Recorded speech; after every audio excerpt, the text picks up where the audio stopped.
Hello दोस्तों, नमस्कार। मैं सैम प्रजापत स्वागत करता हूं आपके अपने YouTube channel PCW entrance examination पे। दोस्तों, आज अपन बात करने वाले एक नई मॉर्निंग डोज के साथ में। और मॉर्निंग में आप ये वीडियो यदि देख रहे हो तो गुड मॉर्निंग चाहे आप कह लीजिए, गुड मॉर्निंग। तो अपन बात कर रहे हैं आज नई डोज के साथ में, एक नए क्वेश्चन के साथ में अपन मिल रहे हैं आज। तो आपको पता है इस प्लेटफॉर्म पे डेली का एक क्वेश्चन आ रहा है और उस क्वेश्चन पे अपन डिस्कस कर रहे हैं, उस टॉपिक से रिलेटेड और कंसेप्ट से रिलेटेड अपन बात कर रहे हैं। तो आज एक नए क्वेश्चन, एक नई मॉर्निंग डोज के साथ में अपन मिल रहे हैं। तो देखिए जो क्वेश्चन है, चलते हैं क्वेश्चन की तरफ। और आपको पता है ये वाले जो क्वेश्चन है PCW एंट्रेंस एग्जामिनेशन के ऑनलाइन यूट्यूब चैनल पे रिलीज हो रहे हैं और रोज सुबह 7 बजे ये वीडियो आपको देखने को मिल रहे हैं। तो चलते हैं क्वेश्चन की तरफ। अपन देखिए नया क्वेश्चन, एक नई डोज, और ये डोज आपके जब ब्रेन में एंटर करेगी तो काफी कुछ कंसेप्ट क्लियर करेगी, काफी काम करेगी ये डोज। देखिए, the electric field intensity at a point situated 4 metres from a point charge is. Electric field intensity, देखिए बेटा जब भी आप क्वेश्चन पढ़े तो उस क्वेश्चन की डेप्थ में जाके आप क्वेश्चन को सोचे तो आप इजीली सोल्व कर पाओगे। देखो, इलेक्ट्रिक फील्ड इंटेंसिटी अपने को पता है, इलेक्ट्रिक फील्ड इंटेंसिटी होती है F/Q0। ठीक है, तो इसकी जो यूनिट आती है वो आती है न्यूटन पर कूलम। तो यहां पर क्या दे रखी है, देखिए बेटा न्यूटन पर कूलम। तो E की वैल्यू जो अपने को दे रखी है वो कितनी दे रखी है बेटा, 200 न्यूटन पर कूलम दे रखी है। ये E की वैल्यू है। ठीक है, क्वेश्चन पूरा समझते हैं। एक Q चार्ज है जिसको पॉइंट चार्ज इन्होंने नाम दिया है। इससे 4 मीटर की डिस्टेंस, इससे 4 मीटर की डिस्टेंस पर जो इलेक्ट्रिक फील्ड इंटेंसिटी दे रखी है बेटा वो कितनी दे रखी है, 200 न्यूटन पर कूलम। ठीक है, if the distance is reduced, distance क्या कर दी जाए बेटा, कम कर दी जाए 2 मीटर, 2 मीटर से, the field intensity will be. तो जो फील्ड इंटेंसिटी है वो क्या होगी, ये डिस्टेंस 4 मीटर थी, इस डिस्टेंस को यदि मैं क्या कर दूं बेटा, 2 मीटर कर दूं। देखिए 4 मीटर पर इलेक्ट्रिक फील्ड इंटेंसिटी कितनी दी बेटा इन्होंने, 200 न्यूटन पर कूलम। अब ये क्या कर रहा हूं मैं, इसको कर देता हूं बेटा 2 मीटर, कम करके क्या कर देता हूं 2 मीटर। तो यहां पर इन्होंने पूछा है इलेक्ट्रिक फील्ड इंटेंसिटी कितनी आएगी। ठीक है, तो आपको पता है इलेक्ट्रिक फील्ड जो इंटेंसिटी आती है पॉइंट चार्ज के कारण। ठीक है, एक बार हिंदी में अपन क्वेश्चन पढ़ लेते हैं। एक बिंदु आवेश से 4 मीटर की दूरी पर स्थित बिंदु पर विद्युत क्षेत्र की तीव्रता यह है। देखिए बेटा, एक बिंदु आवेश Q है, उससे 4 मीटर के डिस्टेंस पर विद्युत क्षेत्र की जो तीव्रता है वो 200 न्यूटन पर कूलम है।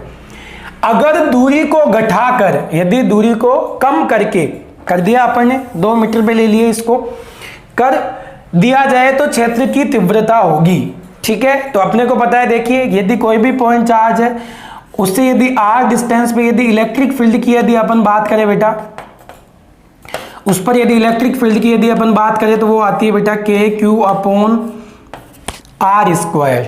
ठीक है, यहां पर K कांस्टेंट है, Q कांस्टेंट है, तो यदि डायरेक्ट रिलेशन की यदि अपन बात करें तो वो आएगी बेटा 1/R²। इनके बीच में डायरेक्ट रिलेशन आता है E और डिस्टेंस के बीच में।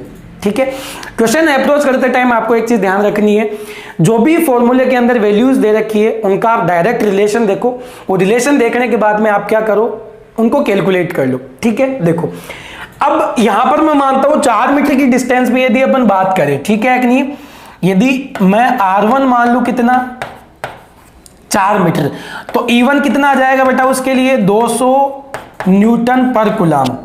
ठीक है, अब यदि अपन बात करें बेटा R2 की, ठीक है, R2 कितना कर दिया गया है, 2 मीटर कर दिया गया है।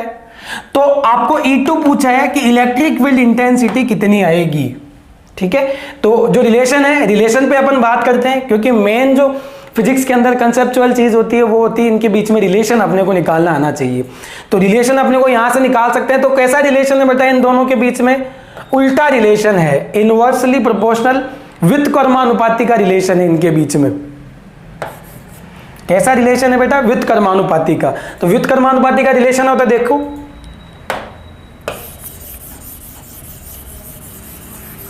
देखिए बेटा, व्युत्क्रमानुपाती का यदि रिलेशन है तो मैं क्या करूंगा, E1/E2 कर लो बेटा, क्योंकि आपको E2 फाइंड आउट करना है। E1 इसका उल्टा रिलेशन किसके साथ में आएगा, आर के साथ में, तो क्या आएगा बेटा R1 का स्क्वायर। इसका उल्टा रिलेशन क्या आएगा, R2 का होल स्क्वायर। ठीक है, तो जो भी वैल्यू है वो पुटअप कर दीजिए। E2 आपको फाइंड आउट करना है बेटा, वो एज इट इज रख दीजिए।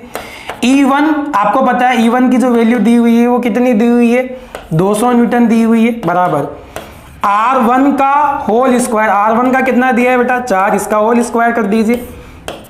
R2 कितना दिया हुआ है बेटा, ये रेड्यूस करके 2 कर दी गई है इसका, तो 2 का होल स्क्वायर कर दीजिए बेटा आप। तो क्या आ जाएगा देखिए, E2/200 बराबर कितना आ जाएगा, इसका कितना आ जाएगा बेटा 16 अपॉन कितना आ जाएगा बेटा 4। ठीक है कि नहीं, 16 आएगा बेटा यहाँ पर, देखिए 16 आएगा। तो देखो कैलकुलेट कर लीजिए, E2 बराबर अपने पास में क्या आ जाएगा 200। इसको हटा दो बेटा, कितना बार आएगा ये 4 बार। तो E2 बराबर कितना आ जाएगा बेटा अपने पास में, मल्टीप्लाई कर दो 4 को और 200 को, कितना आ जाएगा 800 न्यूटन पर कूलम, 800 न्यूटन पर कूलम। तो जो राइट आंसर आएगा बेटा वो क्या आएगा अपने पास में C। ठीक है, इस क्वेश्चन का जो राइट आंसर आएगा वो क्या आएगा बेटा C। तो देखिए यहाँ पर अपन ने नए कंसेप्ट क्या देखे हैं, आज की जो मॉर्निंग डोज है वो आपके लिए कैसे इंपॉर्टेंट है। देखिए एक वर्ड आया अपने पास में electric field intensity. Electric field intensity यदि पॉइंट चार्ज की अपन बात करें, यहां से यदि Q चार्ज है तो R डिस्टेंस पे, देखिए R डिस्टेंस पे जो इलेक्ट्रिक फील्ड इंटेंसिटी होती है वो कितनी आती है, KQ/R² बेटा। ठीक है कि नहीं। इसके अलावा E की यदि अपन बात करें तो E अपने पास में आता है F/Q। इसी वजह से देखो इसकी जो यूनिट दी हुई है वो क्या दी हुई है बेटा, कई बार जो यूनिट होती है फिजिक्स के अंदर वो बहुत इंपॉर्टेंट योगदान देती है क्वेश्चन को सोल्व करने में। तो यहां से अपने को पता, मान के चलो क्वेश्चन पढ़ के अपने को कुछ भी समझ में नहीं आ रहा है तो आप यूनिट पे जाइए बेटा डायरेक्ट, तो यूनिट से आपको समझ में आएगा अपने को क्या चीज दे रखी है। तो अपने पास में क्या दे रखी है, देखो यहां पर देखिए आप, डायरेक्ट रिलेशन है इनका 200 न्यूटन पर कूलम ये। और अब इन्होंने क्या किया है, घटाया है। तो देखो यहां पर जो E का रिलेशन आ रहा है वो कैसे आ रहा है बेटा, उल्टा रिलेशन आ रहा है दूरी के साथ में। तो आप जैसे जैसे डिस्टेंस कम करते जाओगे, जैसे जैसे आप क्या करते जाओगे बेटा, डिस्टेंस कम करते जाओगे, वैसे वैसे E की वैल्यू क्या होती जाएगी बेटा, बढ़ती जाएगी। E की वैल्यू क्या होती जाएगी, बढ़ती जाएगी। यदि आपने फर्स्ट मॉर्निंग डोज यदि देखी है तो वहां पर अपन डिस्टेंस क्या कर रहे थे बेटा, बढ़ा रहे थे तो दो आवेशों के बीच में लगने वाला बल कम हो रहा था। इस क्वेश्चन की यदि अपन बात करें तो इलेक्ट्रिक फील्ड इंटेंसिटी, देखो उल्टा रिलेशन अपन बार बार बोल रहे हैं, उल्टे का मतलब यदि R को यदि आप कम करोगे तो इलेक्ट्रिक फील्ड इंटेंसिटी क्या होगी बेटा, बढ़ेगी। यहां देखिए बेटा, जब 4 मीटर की डिस्टेंस पे अपन बात कर रहे थे तो इलेक्ट्रिक फील्ड इंटेंसिटी कितनी थी, 200 न्यूटन पर कूलम। अब यदि डिस्टेंस को अपन ने क्या कर दिया बेटा, कम कर दिया तो इसका मतलब 200 से तो ज्यादा ही आएगी। तो 200 से ज्यादा आएगी तो अपन ने क्या कर लिया बेटा, कैलकुलेट कर लिया। और कैलकुलेट करने के बाद में अपने पास में जो राइट आंसर आ रहा था वो कितना आ रहा था बेटा, 800 न्यूटन पर कूलम। ठीक है, तो ये थी आज की मॉर्निंग डोज, नया क्वेश्चन नए कंसेप्ट के साथ में, और नए कंसेप्ट के साथ में अपन ने बात करी है इस क्वेश्चन पे। तो नेक्स्ट अपन बात करेंगे इसी टॉपिक से रिलेटेड अगले क्वेश्चन पे, नई मॉर्निंग डोज के साथ में, नए कंसेप्ट के साथ में बात करेंगे। तब तक के लिए बाय एंड टेक केयर बेटा, थैंक यू।